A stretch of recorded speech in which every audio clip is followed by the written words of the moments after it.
বগুড়া 1 আসনে এখানে বিএনপির মনোনীত প্রার্থী জয়লাভ করার সম্ভাবনা আছে। এটা দর্শকের আগের ভিডিওতে আমরা বলেছি, এটা কিন্তু গোয়েন্দা সংস্থার একটি প্রতিবেদন। তারা সম্ভাব্য যাদের জয় পরাজয়ের সম্ভাবনা দেখছেন সেটা একটা বিশ্লেষণ করেছেন, কিন্তু যেহেতু অনেক বড় ভলিউম, যে কারণে আমি সংক্ষেপে খালি কোন দলের জয়লাভের সম্ভাবনা আছে সেটাই বলছি, আর বিস্তারিত যাচ্ছি না। বগুড়া 1-এ বিএনপি মনোনীত প্রার্থীর কথা বললাম। বগুড়া 2-এও কিন্তু এখানে বিএনপি মনোনীত প্রার্থী জয়লাভের কথা সম্ভাবনা আছে। বগুড়া 3-এ বিএনপি এবং জামাতের মধ্যে হাড্ডাহাড্ডি লড়াই হবে বলে ধারণা করা হচ্ছে। বগুড়া 4-এ বিএনপি প্রার্থী জয়লাভের সম্ভাবনা বেশি। 5, 6 এবং 7-এও বিএনপির নিরঙ্কুশ সংখ্যাগরিষ্ঠতার নিরঙ্কুশ বিজয়ের কথা বলা হয়েছে। চাঁপাইনবাবগঞ্জ 1-এ বলা হয়েছে বিএনপি এবং জামাতের প্রার্থীর মধ্যে তীব্র প্রতিদ্বন্দ্বিতা হবে। চাঁপাইনবাবগঞ্জ 2-এ বিএনপির মনোনীত প্রার্থীর সম্ভাবনা বেশি। চাঁপাইনবাবগঞ্জ 3-এ বলা হয়েছে বিএনপি এবং জামায়াতের মনোনীত প্রার্থীর মধ্যে হাড্ডাহাড্ডি লড়াই হবে।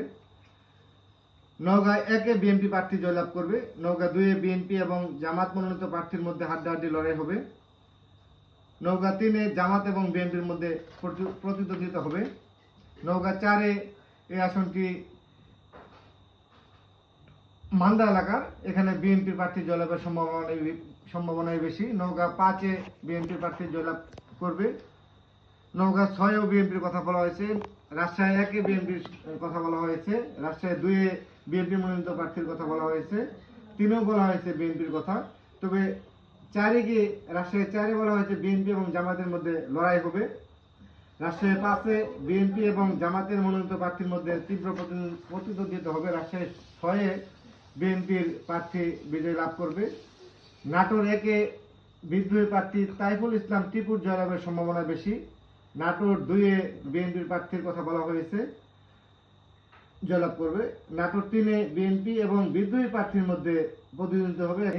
নাটোর 4, এখানে জামাত ইসলামের প্রার্থীর সম্ভাবনা বেশি জয়লাভের। সিরাজগঞ্জ 1-এ বিএনপি প্রার্থীর জয়লাভের সম্ভাবনা বেশি। সিরাজগঞ্জ 2-এও বিএনপি প্রার্থী জয়লাভ করবে বলা হয়েছে।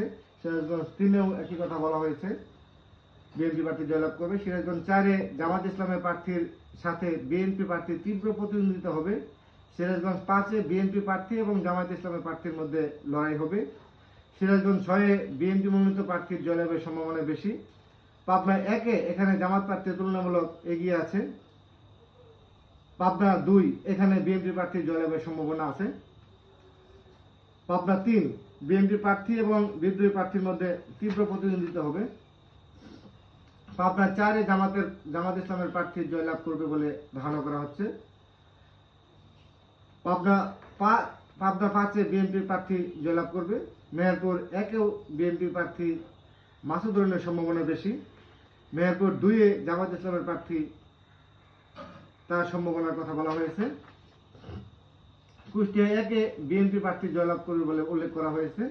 তবে কুষ্টিয়া 2-এ বিএনপি এবং জামাত প্রার্থীর মধ্যে তীব্র লড়াই হবে। কুষ্টিয়া 3-এ বিএনপি প্রার্থীর জয়লাভের সম্ভাবনার কথা বলা হয়েছে। কুষ্টিয়া 4, এখানে বিএনপি এবং জামাতের মধ্যে তীব্র লড়াই হবে। চুয়াডাঙ্গা 1, বিএনপি প্রার্থীর জয়লাভের সম্ভাবনা বেশি। চুয়াডাঙ্গা 2-এও বিএনপির কথা বলা হয়েছে।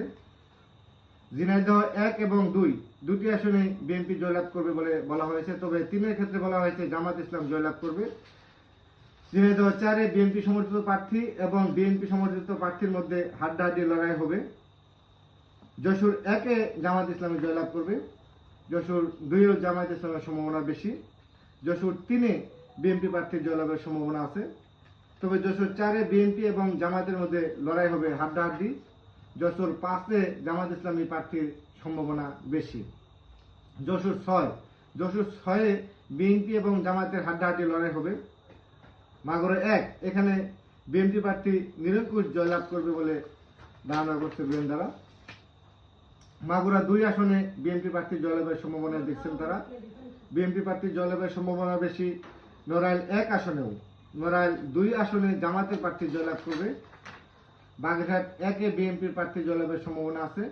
বাগেরহাট 2-এ বিএনপি এবং স্বতন্ত্র প্রার্থীর মধ্যে লড়াই হবে হাড্ডাহাড্ডি।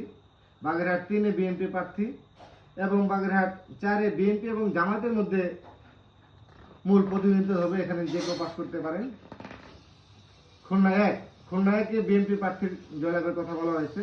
খুলনা 2, 3 এবং 4-এও বলা হয়েছে বিএনপি প্রার্থীর সম্ভাবনা বেশি। তবে খুলনা 5-এ বিএনপি এবং জামাত ইসলামের লড়াই হবে হাড্ডাহাড্ডি। খুলনা 6-এ বিএনপি এবং জামাত, এখানে খুলনা 6-এও কিন্তু বিএনপি জামাতের মধ্যে হাড্ডাহাড্ডি লড়াইয়ের কথা বলা হয়েছে। সাতক্ষীরা 1, এখানে বিএনপি প্রার্থী জয়লাভ করবে। সাতক্ষীরা 2, বিএনপি এবং জামাতের প্রার্থীর মধ্যে লড়াই হবে তীব্র। সাতক্ষীরা 3-এ এবং সাতক্ষীরা 4-এ, এই দুটি আসনে জামাত জয়লাভ করবে বলে বলা হয়েছে। বরগুনা 1-এ বিএনপি প্রার্থী নিশ্চিত জয়লাভ করবে বলে উল্লেখ করা হয়েছে। বরগুনা 2-এ বিএনপি এবং জামাত প্রার্থীর হাড্ডাহাড্ডি লড়াই হবে। পটুয়াখালী 1-এ বিএনপি জয়লাভ করবে। পটুয়াখালী 2-এ বিএনপি এবং জামাতের মধ্যে তীব্র প্রতিদ্বন্দ্বিতা হবে বলে উল্লেখ করা হয়েছে। পটুয়াখালী 3-এ বিএনপি স্বতন্ত্র প্রার্থীর পাল্লা ভারী। পটুয়াখালী 4-এ বিএনপি প্রার্থীর জয়লাভের সম্ভাবনা আছে। ভোলা 1, বিএনপির মনোনীত প্রার্থী আন্দালিব রহমান পার্থ এবং জামাত ইসলামী প্রার্থীর মধ্যে তীব্র প্রতিদ্বন্দ্বিতা হবে। এখানে জামাতের প্রার্থী অধ্যক্ষ নজরুল ইসলাম ভোলা। ভোলা 2, এখানে বিএনপির প্রার্থী জয়লাভ করবে। ভোলা 3-এও বিএনপির প্রার্থীর কথা বলা হয়েছে। ভোলা 4 এবং বরিশাল 1-এও বিএনপি প্রার্থীর কথা বলা হয়েছে, ওনাদের সম্ভাবনা বেশি। একইভাবে বরিশাল 1, বরিশাল 2, বরিশাল 3 এবং বরিশাল 4 ও বরিশাল 5-এর ক্ষেত্রেও বিএনপি প্রার্থী জয়লাভ করবে বলে উল্লেখ করা হয়েছে। বরিশাল 6, ঝালকাঠি 1, ঝালকাঠি 2 এবং পিরোজপুর 2-এ বিএনপির প্রার্থী জয়লাভ করবে বলে উল্লেখ করা হয়েছে। তবে পিরোজপুর 1-এ জামাত ইসলামের প্রার্থীর জয়লাভের সম্ভাবনা বেশি। পিরোজপুর 3-এ বিএনপি এবং হাতপাকা প্রার্থীর মধ্যে তীব্র প্রতিদ্বন্দ্বিতা হবে। এখানে বিএনপি প্রার্থী রুহুল আমিন দুলাল এবং ইসলামী আন্দোলন বাংলাদেশের প্রার্থী রুস্তম আলী ফরাজি, এই দুজনের মধ্যে যে কেউ পাস করতে পারেন। টাঙ্গাইল 1 এবং 2-এ বিএনপি পাস করবে বলে এখানে বলা হচ্ছে। টাঙ্গাইল 3-এ বিএনপি প্রার্থীর সাথে বিএনপির বিদ্রোহী প্রার্থীর তীব্র প্রতিদ্বন্দ্বিতা হবে। টাঙ্গাইল 4-এ এখানে সাবেক মন্ত্রী আব্দুল লতিফ সিদ্দিকী, উনি কিন্তু কোনো দলের প্রার্থী না, উনি স্বতন্ত্র প্রার্থী, তারই এখানে জয়লাভের সম্ভাবনা বেশি। তবে টাঙ্গাইল 5, 6 এবং 7-এ বিএনপির কথা বলা হয়েছে। এখানে এই 3টি আসনে বিএনপির জয়লাভের সম্ভাবনা বেশি। টাঙ্গাইল 8-এ এখানে বিএনপির প্রার্থী বিএনপি বিদ্রোহী প্রার্থী জয়লাভ করার সম্ভাবনা আছে। এখানে বিএনপির মূল প্রার্থী হলো আহমেদ আজম খান এবং বিদ্রোহী প্রার্থী সালাউদ্দিন আলমগীর। এখানে জামাতের প্রার্থী শফিকুল ইসলাম খান।